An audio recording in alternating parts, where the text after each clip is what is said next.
The radar screen flickered with an impossible signature. Lieutenant Commander Marcus Wolfe squinted at the green blip that had appeared 30,000 feet above the Hindu Kush Mountains, moving at a velocity that defied standard flight patterns. The AWACS controller's voice crackled through static. Unidentified aircraft. You are in restricted airspace. Identify yourself immediately. Below, in a valley that Google Earth had never properly mapped, 12 Navy SEALs lay pinned behind crumbling stone walls. The Taliban had orchestrated a perfect ambush, turning what should have been a routine HVT extraction into a nightmare of crossfire and desperation. Team leader Chief Petty Officer Brandon Kodiak Morrison pressed his back against ancient rock, feeling the vibrations of incoming mortar rounds through his spine. His radio was dead. His men were scattered. And somewhere in the darkness ahead, their target, a bomb maker who knew the locations of 3 planned attacks on American soil, was slipping away into tunnels that had hidden fighters for centuries. The mystery aircraft descended without authorization, without communication, without any regard for the carefully orchestrated air support package that had taken weeks to coordinate. F-16 circled at safe altitude, their pilots muttering curses into their oxygen masks as this rogue element threatened to compromise the entire mission. Who was flying up there? The aircraft's signature was familiar, an FA-18E Super Hornet, but no Navy assets were supposed to be in country. The flight plan showed empty sky. Morrison's night vision caught muzzle flashes erupting from 3 different positions. His team was surrounded, ammunition running low, with nowhere to run except deeper into Taliban territory. The extraction helicopter had been forced to pull back after taking multiple RPG hits to its fuselage. Even the AC-130 gunship orbiting overhead couldn't get a clean shot without risking friendly fire. The rules of engagement had turned this rescue into a bureaucratic death sentence. Then the radio burst to life with a voice that shouldn't have been there, calm, precise, and distinctly female. Kodiak, this is Ghost 77. I have your position. Stay down. Morrison had never heard that call sign before. Ghost 77 wasn't on any roster, wasn't part of any operation he'd been briefed on. But as he looked up through his night vision, he saw something that made his blood freeze.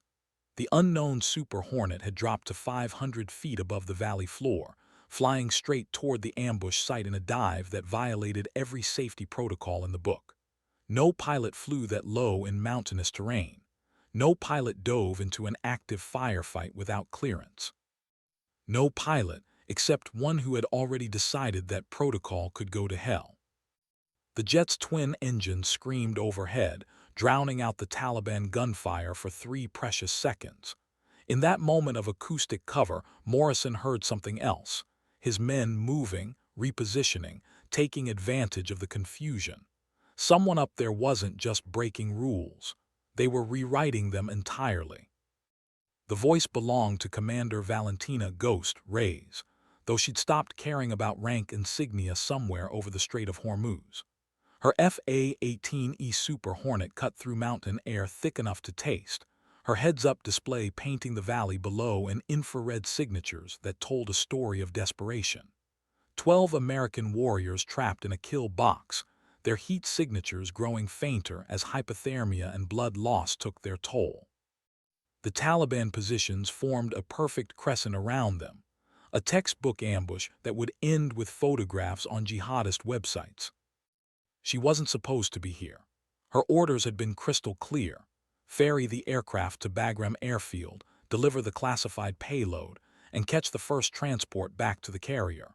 But orders were written by people who'd never watched good men die because bureaucrats valued procedure over lives. The emergency beacon had been broadcasting for 17 minutes. 17 minutes while committees debated rules of engagement and politicians calculated acceptable losses. Ghost pulled back on the stick, climbing to 3,000 feet as she studied the tactical situation. The SEAL team was pinned against the northern valley wall, with Taliban fighters occupying elevated positions to the south and east. Standard close air support doctrine called for multiple confirmation passes, laser designation, and approval from 3 different command authorities. Standard doctrine would take another 20 minutes. The men below didn't have 20 minutes. Her weapons systems officer would have been screaming at her by now if she'd been flying with a WSO. But Ghost had specifically requested a single-seat configuration for this mission, claiming she needed the extra fuel capacity for the long ferry flight. The truth was simpler. She worked better alone. Had always worked better alone, ever since that day over Syria when her wingman's hesitation had cost 12 Marines their lives. Ghost 77, this is Overlord Actual. The AWACS controller's voice carried enough authority to court-martial her on the spot. You are not, repeat not, cleared for engagement. RTB immediately. She toggled her radio to the SEAL team's frequency instead. Kodiak, Ghost 77, can you mark your position with IR strobe? The reply came back broken with static and exhaustion. Ghost, can't risk, giving away, position. Copy that. Ghost banked hard left, studying the terrain through her targeting pod. The Taliban had chosen their ambush site well, a natural bowl surrounded by ridgelines that funneled the SEALs into a killing field. But they'd made one crucial mistake. They'd assumed no one would be crazy enough to attack from directly overhead. Ghost armed her 20mm cannon and rolled inverted, beginning a death spiral that would take her straight down into the valley. Her altimeter unwound like a broken clock. 2,000 feet, 1,500, 1,000. The mountain peaks reached up toward her aircraft like stone fingers, close enough that she could see individual boulders in her targeting display.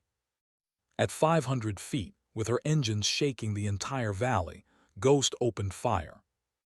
The cannon fire sounded like the world tearing apart. Each 20mm round impacted the Taliban positions with surgical precision, kicking up clouds of dust and shattered stone that painted the night in infrared chaos. Ghost's first pass silenced the eastern ridge, her depleted uranium rounds chewing through rock outcroppings that had sheltered fighters for generations. She pulled out of her dive at the last possible second, her aircraft's belly clearing the valley floor by less than 50 feet. Chief Morrison felt the jet wash roll over his position like a physical blow. Through his night vision, he watched Taliban fighters scrambling for new cover as their carefully prepared ambush dissolved into confusion. The mystery pilot had attacked without laser guidance, without forward air controller coordination, using nothing but Mark I eyeballs and the kind of flying skills that existed only in training manuals and war stories. All Kodiak elements, this is Ghost 77, the calm female voice returned. Consolidate your position at grid November Victor 8743. I'm making another pass. Morrison didn't question the order. He signaled his men with hand gestures, watching them move through shadows with the fluid precision of warriors who trained together for years. Petty Officer Jenkins dragged his wounded teammate toward the designated rally point, while Corpsman Hayes applied pressure bandages under fire. They moved because Ghost had given them movement. They lived because someone up there had decided their lives were worth more than career suicide. The Super Hornet climbed to attack altitude, and Ghost studied her weapon system's display with the detached calm of a surgeon selecting instruments. She had 600 rounds of 20 remaining, 2 AIM-120 AMRAAMs that were useless against ground targets, and one thing that might just end this.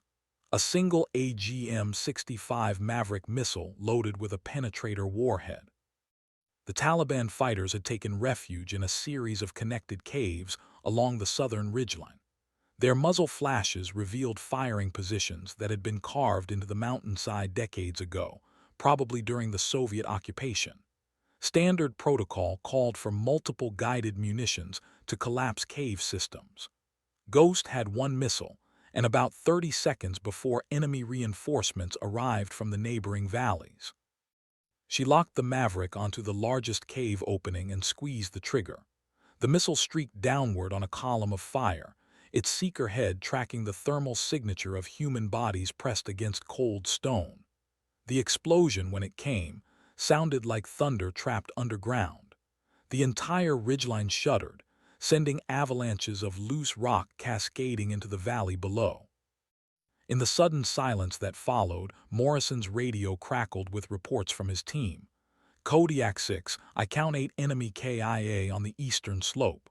Kodiak 3, southern positions are neutralized. Kodiak 7, we have a clear exfil route to the north. But Ghost wasn't finished. She'd seen something in her targeting pod during that last attack, heat signatures moving through the tunnel system, heading toward a secondary exit that would put Taliban reinforcements directly behind the SEAL position. The bomb maker they'd come to capture was escaping through passages that predated American involvement in this country. She rolled inverted again, beginning another dive that would take her below the ridgeline, below safe altitude, below any reasonable definition of survivable flying. The Super Hornet's engine screamed in protest as Ghost pushed the aircraft beyond its design limits. Her dive angle approached vertical, the valley walls rushing past her canopy in a blur of stone and shadow. Her targeting system struggled to maintain lock on targets that appeared and disappeared behind rock formations like deadly mirages. This wasn't flying anymore. It was controlled falling with a purpose. Ghost 77, you are critically low. Morrison's voice carried new urgency. We can see your aircraft pull up. She ignored him. At 300 feet above ground level, Ghost could see individual Taliban fighters running through trenches they'd carved into the valley floor. Their AK-47s sparkled with muzzle flashes as they fired upward at her aircraft, desperate rounds that sparked off her reinforced belly armor. One lucky shot could puncture a fuel line or sever a control cable, turning her miracle rescue into a fireball that would incinerate them all. The cannon fire resumed, each burst calculated to within inches of the SEAL positions.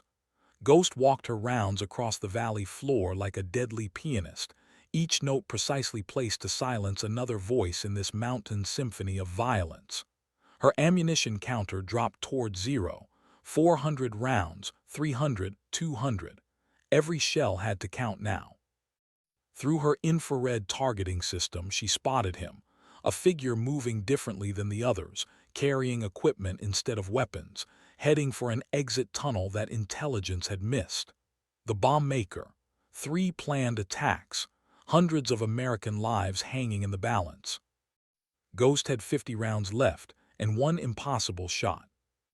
She rolled her aircraft inverted, flying upside down at 200 feet while targeting a tunnel entrance barely wider than her aircraft's wingspan. The maneuver violated physics as much as protocol.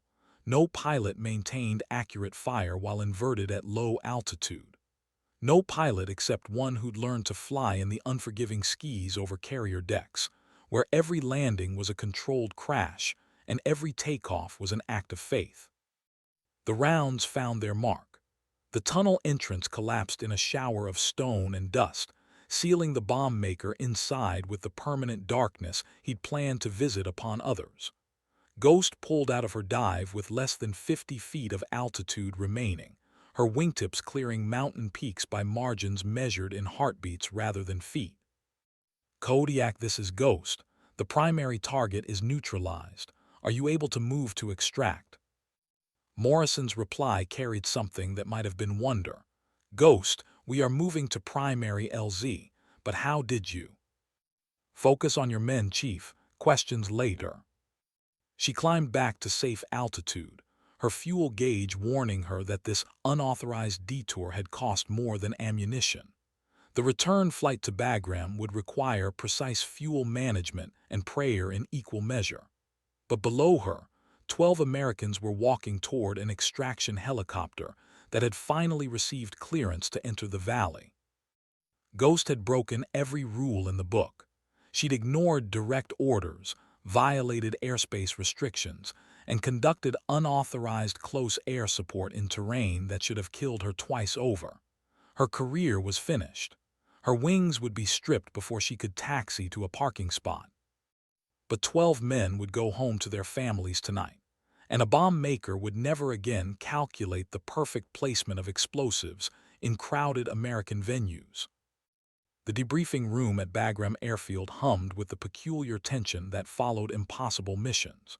3 colonels, 2 generals, and a civilian from an agency that didn't officially exist sat around a table scarred by years of coffee rings and classified discussions. They'd been waiting for 2 hours, studying Ghost's flight data with the focused intensity of archaeologists examining artifacts that challenged everything they thought they knew about warfare. Commander Valentina Reyes entered without fanfare, still wearing her flight suit with the patches stripped off. Her dark hair was pulled back in the regulation bun that had survived 3 hours of high-G maneuvering, and her brown eyes held the steady calm of someone who'd already calculated the cost of her decisions. She'd been flying combat missions since she was 23, accumulating commendations and reprimands in roughly equal measure. Commander Reyes, the senior general began, his voice carrying the weight of careers ended with fewer words. You understand why you're here? Yes, sir. No elaboration. No excuses. Ghost had learned early in her career that explanations were often confused with excuses by men who'd never pulled the trigger when bureaucracy demanded hesitation. The civilian leaned forward, consulting a tablet filled with data that would never appear in official reports. Your aircraft sustained minor damage from small arms fire. Your fuel consumption exceeded planned parameters by 43%. You expended all 20 ammunition and 1 AGM-65 without authorization from Theater Command. Ghost nodded, that's correct. You also saved 12 Navy SEALs and eliminated a high-value target that 3 different intelligence agencies had been tracking for 18 months. The civilian's tone carried no judgment, only facts assembled like evidence in a trial where the verdict remained uncertain. Colonel Matthews, the Air Wing commander, spoke up. Commander, in your professional opinion, was there any other way to successfully complete this rescue? The question hung in the recycled air like smoke from battles fought in conference rooms rather than cockpits. Ghost considered her answer carefully, not because she doubted her actions, but because the truth would determine whether 12 families would mourn or celebrate this Christmas. No, sir. Standard close air support protocols would have required an additional 20 to 30 minutes. The SEAL team had approximately 10 minutes of ammunition remaining and were taking fire from 3 directions. Any delay would have resulted in American casualties. General Harrison, whose own son served with SEAL Team 6, studied her with eyes that had seen young officers promoted and court-martialed for decisions made in split seconds. Commander, you've been flying combat missions for 8 years. Your record shows a pattern of unconventional tactical choices. Yes, sir. Syria, 2019. You broke formation to provide close air support to a Marine unit that wasn't part of your assigned mission. Marines were under fire. I had ordnance and fuel. They needed immediate assistance. Afghanistan, 2021. You extended your patrol beyond authorized parameters to intercept Taliban forces moving toward a refugee column. Intelligence indicated an imminent attack on civilians. I was in position to interdict. The questions continued for another hour, each incident carefully documented in files that painted a picture of a pilot who consistently chose mission success over career advancement. Ghost answered each query with the same steady precision she brought to weapons delivery, providing facts without embellishment or apology. The silence stretched until Colonel Matthews cleared his throat. Commander, off the record, what made you decide to ignore direct orders and engage in this unauthorized mission? Ghost's expression didn't change, but something flickered in her eyes, a memory of another valley, another group of Americans trapped by enemies who understood patience better than mercy. Colonel, I've been listening to American voices on emergency frequencies for 8 years. I know the sound men make when they're about to die. I heard that sound 17 minutes before I made my first attack run. The rules of engagement exist for a reason, the civilian interjected. Collateral damage assessments, diplomatic considerations, strategic implications. Sir, with respect, strategic implications don't stop bullets. Ghost's voice remained level, but her words carried the weight of experience earned in cockpits where theoretical considerations met practical reality. I've watched good men die while committees debated acceptable risk parameters. I've attended funerals for Marines who bled out waiting for authorization to provide fire support that was ready, available, and desperately needed. General Harrison leaned back in his chair, studying this pilot who'd somehow managed to remain human while mastering the most inhuman of skills, precision violence delivered from altitude. Commander, you realize that your actions have created a significant administrative problem. You've proven that current engagement protocols may be inadequate for dynamic battlefield conditions. Ghost said nothing. She'd learned that senior officers sometimes needed to work through complex thoughts aloud before reaching conclusions that junior personnel weren't authorized to suggest. On one hand, you've demonstrated exceptional airmanship and tactical judgment under extreme conditions. On the other hand, you've completely disregarded the chain of command structure that ensures coordinated military operations. The civilian consultant tapped his tablet, bringing up video footage from helmet cameras worn by the rescued SEALs. The images showed men moving with renewed purpose after Ghost's first attack run, coordinating their extraction with the confidence of warriors who knew they had guardian angels overhead. The SEALs have requested that you be considered for the Navy Cross, Colonel Matthews said quietly. They've also requested that you be assigned as their permanent close air support coordinator for future high-risk operations. Ghost blinked once, the only sign that this information had penetrated her professional composure. The Navy Cross was the second highest decoration for combat valor, typically reserved for acts of heroism that involved significant personal risk for the direct benefit of others. More importantly, the SEAL request suggested that her actions had earned something more valuable than medals: the trust of ground forces who'd watched her deliver precise violence exactly when and where it was needed most. However, General Harrison continued, we also have a formal complaint from Theater Command about unauthorized weapons release and violation of restricted airspace. The bureaucratic machinery is demanding accountability. Ghost straightened slightly, preparing to receive whatever punishment would satisfy the institutional requirements for order and discipline. She'd known the cost when she rolled inverted for that first attack run. Commander, you're being transferred to a new assignment, effective immediately. The new assignment came with a code name that didn't appear on any organizational chart: Paladin 6. Ghost learned about her changed status while sitting in a borrowed office at Bagram, reading orders that had been classified above her security clearance, until approximately 10 minutes before they were handed to her. The documents bore signatures from senior officials, whose names she recognized from briefings about operations that never officially happened. Commander Reyes, the civilian from yesterday's debriefing, had returned, now wearing the relaxed expression of someone whose job had shifted from interrogation to recruitment. What do you know about Special Operations Command's experimental close air support program? Nothing, sir. Honest answer. Special Operations maintained compartmentalized security protocols that kept even senior pilots ignorant of capabilities they weren't directly supporting. We've been studying battlefield effectiveness data for the past 3 years. Conventional close air support doctrine, while thorough and designed to minimize collateral damage, has proven inadequate for the type of time-sensitive operations that Special Forces conduct. The average response time from initial request to weapons release is currently 27 minutes. Ghost nodded. 27 minutes was an eternity when measured in heartbeats and ammunition expenditure rates.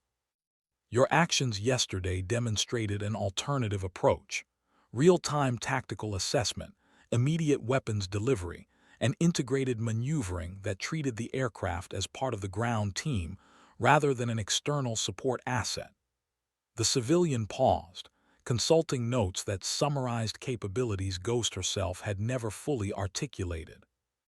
Paladin 6 is designed around a simple concept: place exceptional pilots with advanced aircraft in direct support of special operations teams, with authorization to engage targets of opportunity without seeking higher approval. You would operate under modified rules of engagement that prioritize mission success and force protection over procedural compliance. The implications were staggering. Ghost would essentially be functioning as an aerial gunslinger, authorized to make split-second decisions that could influence strategic outcomes. The responsibility was enormous, the risks to her career incalculable, and the potential to save American lives immeasurable. Sir, what about operational command structure? Who would I report to? Directly to SOCOM, through a liaison officer who understands both special operations requirements and aviation capabilities. Your mission parameters would be defined by ground team commanders, not air traffic controllers or theater command staff. Ghost considered this carefully. It was everything she'd never known she wanted: the authority to act on tactical instincts without navigating bureaucratic obstacles that treated human lives as acceptable losses in administrative procedures. Commander, before you respond, you should understand the selection criteria for this program. We've reviewed the records of every combat pilot in the Navy, Air Force, and Marines. You're the only officer whose documented actions consistently demonstrate the judgment required for this level of autonomous authority. The weight of that statement settled around her like armor. Years of reprimands and questioning by superior officers who'd never fired weapons in anger had led to this moment. Validation that her instincts, her willingness to prioritize lives over regulations, had been noticed by people who understood the true cost of hesitation in combat. Sir, I accept the assignment. 6 months later, Ghost Super Hornet screamed across the Pakistani border at 20 feet above ground level, following terrain contours that her navigation system couldn't properly map. Her aircraft had been modified with additional fuel tanks, upgraded targeting systems, and electronic warfare equipment that could jam communications across multiple frequencies simultaneously. More importantly, her weapon systems now included precision-guided munitions, specifically designed for close support of ground forces.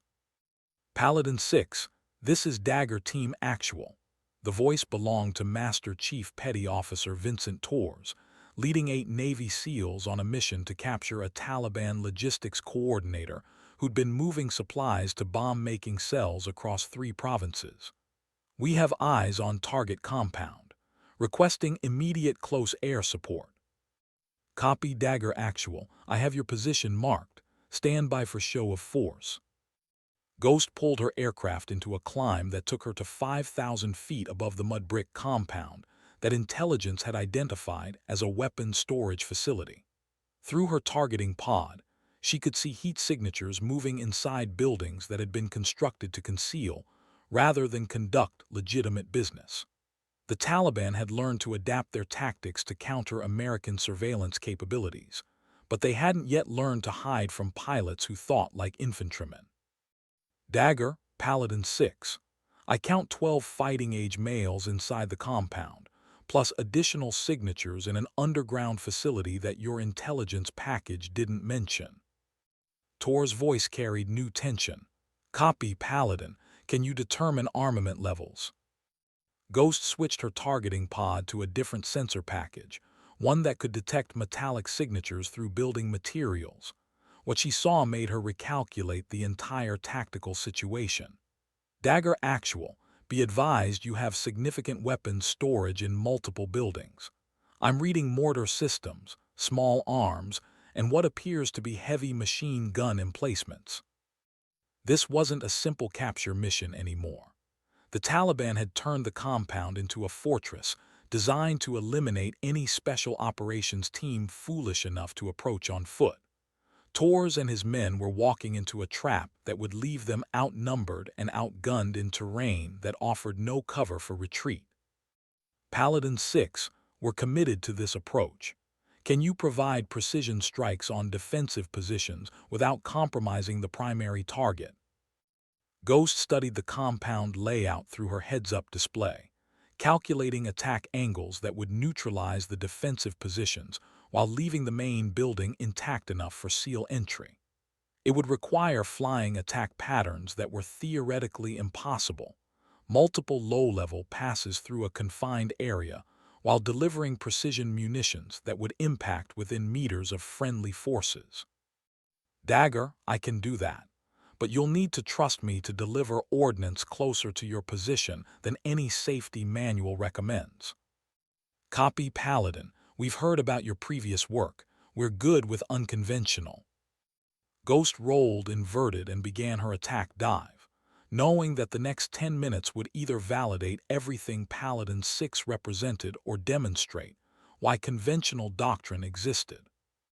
The first Maverick missile impacted the Eastern Guard tower with surgical precision, eliminating the heavy machine gun position that would have pinned down the SEAL team during their approach.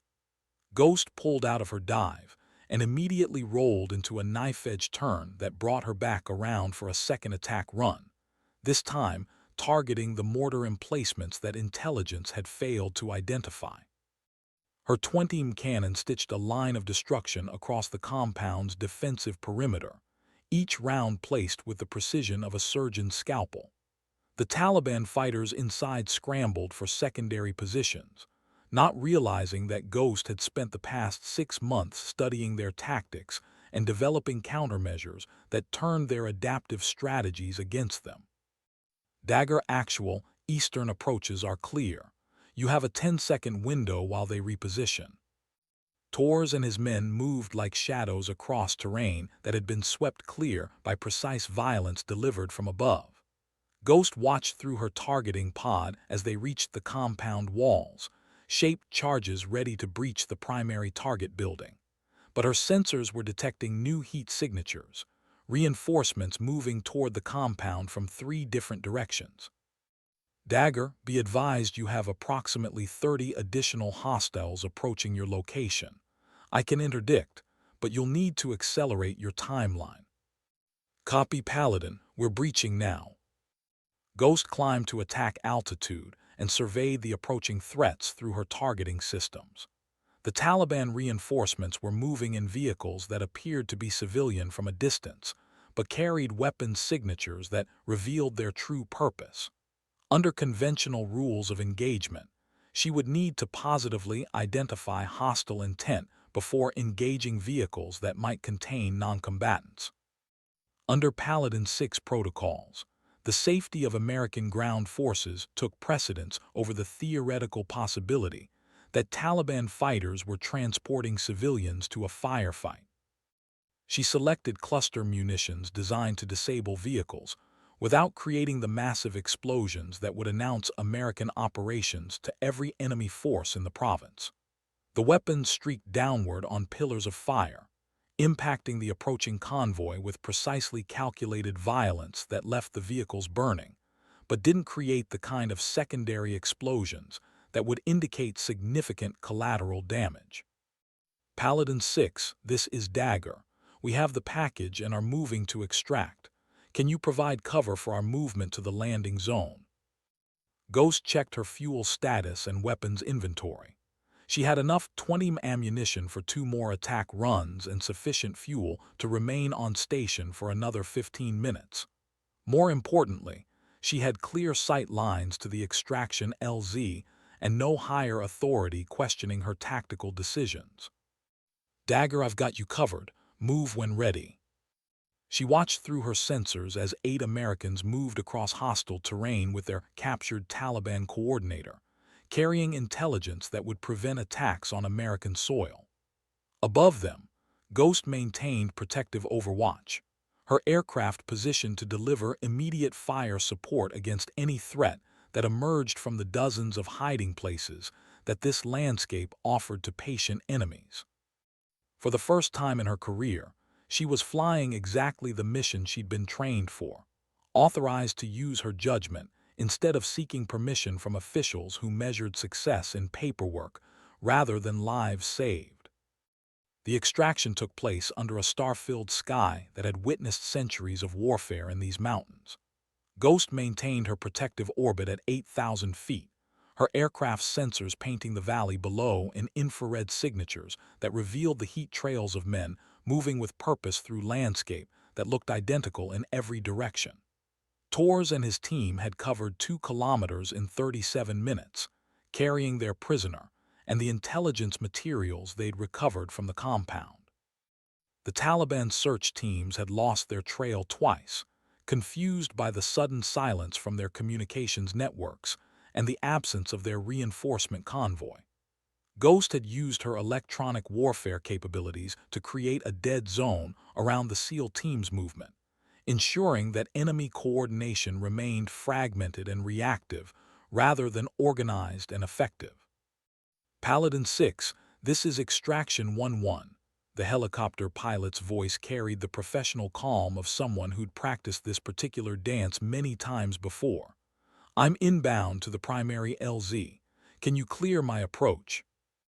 Ghost switched her targeting pod to scan the landing zone and the surrounding ridgelines. Her sensors detected no heat signatures that indicated hostile presence, but she'd learned to trust her instincts more than electronic systems when evaluating threat levels in terrain that had been concealing enemies for longer than America had existed as a nation. Extraction 1-1, your approach is clear, but I'm seeing movement in the valley to your east. Recommend you come in fast and maintain engine power for immediate departure. Copy, Paladin. We'll be on the ground for 90 seconds maximum. The MH-60 helicopter swept into the landing zone with the aggressive confidence of aircrew, who'd learned that hesitation was often the difference between successful extraction and memorial services. Ghost watched through her targeting systems as Torres and his team loaded their prisoner, and the recovered intelligence, 8 professionals executing a choreographed routine that transformed combat operations into precision teamwork. But her sensors were detecting something that made her recalculate the entire tactical situation. Heat signatures were converging on their location from multiple directions, not the random movement of Taliban search teams, but the coordinated advance of a force that had identified their exact position and was moving to intercept. Dagger, Paladin 6, you have multiple hostile elements moving toward your position. I count at least 40 fighters approaching from the north and east. Tor's voice carried new urgency. Copy, Paladin. We're loaded and ready for immediate departure. Ghost armed her remaining weapons and began a shallow dive that would take her aircraft between the approaching enemy forces and the extraction helicopter. The Taliban had learned from previous encounters with American special operations. They were moving in dispersed formations that would make targeting difficult while maintaining the coordination necessary for effective ambush tactics. She selected her last cluster munition and programmed it for maximum area coverage, knowing that her goal wasn't necessarily to eliminate all the approaching threats, but to disrupt their coordination long enough for the helicopter to escape the valley. The weapon impacted in the center of the largest enemy formation, creating chaos that scattered the Taliban fighters and broke their advancing momentum. Ghost followed up with cannon fire that walked across the ridgelines, forcing the remaining enemy elements to seek cover instead of maintaining their pursuit. Extraction 1-1, you're clear to depart. I'll maintain overwatch until you're clear of the valley. The helicopter lifted off with its precious cargo, climbing rapidly toward safe altitude while Ghost continued her protective orbit above. Dawn was breaking over the Hindu Kush when Ghost finally turned her aircraft toward home base, her fuel gauges reading numbers that would require careful flight planning to reach Bagram without running dry.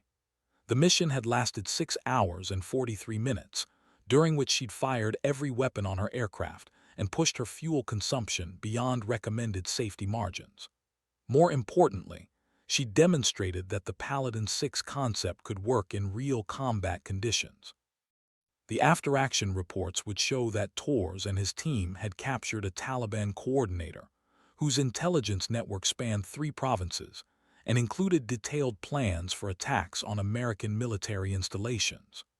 The recovered documents contained operational details that would allow counterterrorism forces to roll up an entire bomb-making network before it could execute its planned attacks.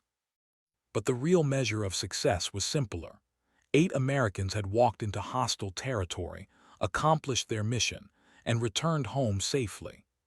Ghost had provided the kind of close air support that special operations teams needed, immediate, precise, and delivered by someone who understood that their lives were more important than procedural compliance. Her radio crackled with a transmission from Bagram Approach Control. Paladin 6, you're cleared for straighten approach to runway 27. Emergency services are standing by as requested. Ghost had declared a fuel emergency 20 minutes earlier, when her calculations showed that she'd consumed more fuel than originally planned while maintaining extended station time over the extraction zone. It was a routine precaution that would ensure fire trucks and medical personnel were available if her aircraft encountered difficulties during landing approach. Bagram Approach, Paladin 6. I have the runway in sight. Fuel state is sufficient for normal landing procedures. She guided her Super Hornet through a textbook approach that ended with a carrier-style landing that barely used half the available runway length. Ground crews were waiting to service her aircraft and prepare it for the next mission, whenever that might come. The Paladin 6 program operated on an alert status that meant she could be airborne within 30 minutes of receiving mission orders. In the debriefing room, Master Chief Torres was waiting with coffee that had been brewing since before dawn. His face carried the particular expression of satisfaction that came from missions where everything had gone according to plan, or better than planned. Commander, my team asked me to pass along their appreciation for your support last night. That was some of the most precise close air support we've ever received. Ghost accepted the coffee and the compliment with equal measured response. Master Chief, your team made it easy. Professional movement, clear communication, and tactical discipline under pressure. That's what makes close air support effective. Torres smiled. Ma'am, we've worked with a lot of pilots over the years. Most of them are competent professionals who follow doctrine and deliver ordnance where they're told. You're something different. You think like infantry, but you fly like someone who understands that sometimes the mission requires breaking a few rules.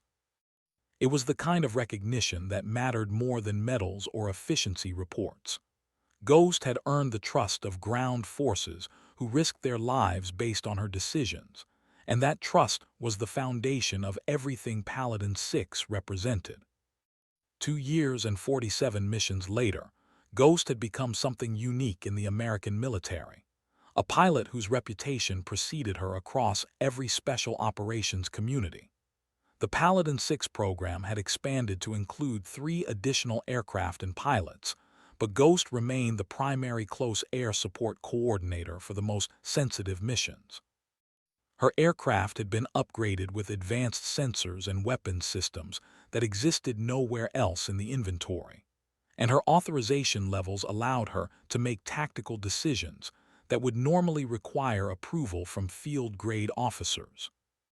The missions blended together into a continuous cycle of pre-dawn briefings, high-altitude transits, and precision violence delivered in support of Americans operating in places that didn't appear on maps. Afghanistan, Iraq, Syria, Somalia, and half a dozen other locations where special operations teams pursued objectives that would never be acknowledged by official statements or press releases. Each mission followed the same pattern. Intelligence indicated a threat to American interests. Special operations forces deployed to address that threat, and Ghost provided the kind of close air support that ensured they returned home safely. She'd become the guardian angel for warriors who operated in the shadowy spaces between conventional military action and covert intelligence operations. Her call sign had evolved from Ghost to something more descriptive, Guardian. The name reflected her role as protector of ground forces, who depended on her ability to deliver precise violence exactly when and where they needed it most. Master Chief Tors had started using the new call sign after a mission in Syria where Ghost had maintained protective overwatch for 14 hours, refueling 3 times while